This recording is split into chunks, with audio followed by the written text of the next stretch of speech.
अजितदादांच्या विमान अपघाताचं नवं सीसीटीव्ही. नवीन सीसीटीव्हीत काय दिसलं? दादांचा अपघात घातपात की तांत्रिक चूक? दिवंगत उपमुख्यमंत्री अजित पवार यांच्या विमान अपघात प्रकरणात आता नवा ट्विस्ट समोर आलाय. राष्ट्रवादीचे आमदार रोहित पवार यांनी पत्रकार परिषद घेतली. यात हे सीसीटीव्ही फुटेज सादर करण्यात आलंय. रोहित पवार यांनी पत्रकार परिषदेतून काही गंभीर सवाल केलेत.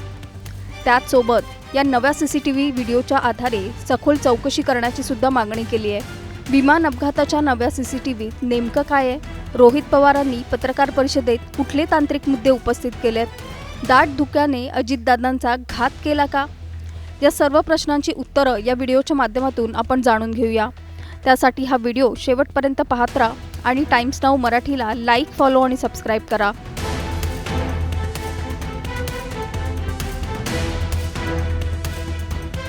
अठ्ठावीस जानेवारीला उपमुख्यमंत्री अजित पवार यांचं विमान अपघातात निधन झालं.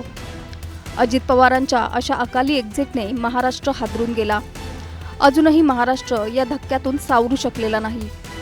राष्ट्रवादीच्या अनेक नेत्यांनी अजितदादांच्या अपघाताबाबत सवाल उपस्थित केले. सगळ्यात आधी आमदार अमोल मिटकरींनी हा अपघात नाही तर घातपात असल्याचा संशय व्यक्त केला. पायलट आयत्या वेळी कसा बदलला? विमानातली कागदपत्र का जळाली नाहीत? अशा प्रश्नांनी मिटकरींनी राळ उठवून दिली. मिटकरींपाठोपाठ खासदार बजरंग सोनवणेंनी सुद्धा दादांच्या विमानात बॉम्ब होता का असा सवाल करत खळबळ उडवली.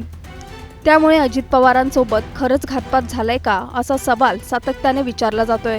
आता आमदार रोहित पवारांनी पत्रकार परिषद घेऊन अनेक गंभीर प्रश्न उपस्थित केलेत. या पत्रकार परिषदेत रोहित पवारांनी अपघाताचं एक नवं सीसीटीव्ही फुटेज समोर आणलंय. हे सीसीटीव्ही फुटेज फक्त 8 सेकंदाचं आहे, ज्यात पहिल्या 4 सेकंदांमध्ये विमानतळावर दाट धुकं पसरलेलं पाहायला मिळतंय. या सीसीटीव्ही फुटेजमध्ये बारामती विमानतळाचा रनवे स्पष्टपणे दिसतोय. 5व्या सेकंदांपासून एक पांढऱ्या रंगाचा ठिपका वेगाने जमिनीकडे सरकत असल्याचं या सीसीटीव्ही फुटेजमध्ये दिसतंय आणि तो पांढरा ठिपका जमिनीवर आदळून मोठा स्फोट होतो आणि आगीचा लोळ उठल्याचं व्हिडिओत स्पष्ट दिसतंय. बारामती विमानतळावर खासगी विमानांना प्रशिक्षण दिलं जातं. याच प्रशिक्षणावेळी लावण्यात आलेल्या एका कॅमेऱ्यात हा संपूर्ण थरार कैद झालाय. रोहित पवारांनी पत्रकार परिषद घेऊन या घटनेवर सविस्तर सादरीकरण केलंय. त्यांनी सांगितलं की अपघातावेळी रनवे परिसरात दाट धुकं होतं.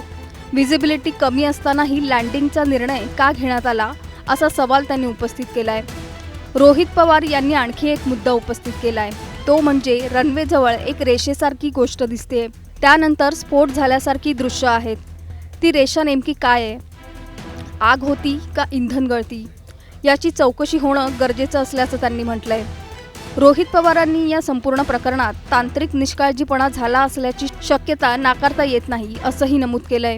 दरम्यान अधिकृत यंत्रणांकडून या व्हिडिओची पडताळणी आणि संपूर्ण घटनेची चौकशी सुरू असल्याची माहिती मिळते. हा अपघात होता की इतर काही कारण याबाबत अधिकृत निष्कर्ष जाहीर झालेला नाही. बारामती विमानतळावरून समोर आलेल्या या सीसीटीव्ही फुटेजमुळे या घटनेभोवतीचे प्रश्न आणखी गडद झालेत. अपघात, तांत्रिक चूक की काही वेगळं कारण? याचं उत्तर आता अधिकृत चौकशीतूनच समोर येणार आहे. या प्रकरणातील सत्य नेमकं काय याकडे आता संपूर्ण राज्याचं लक्ष लागलंय. Bureau report, times now Marathi.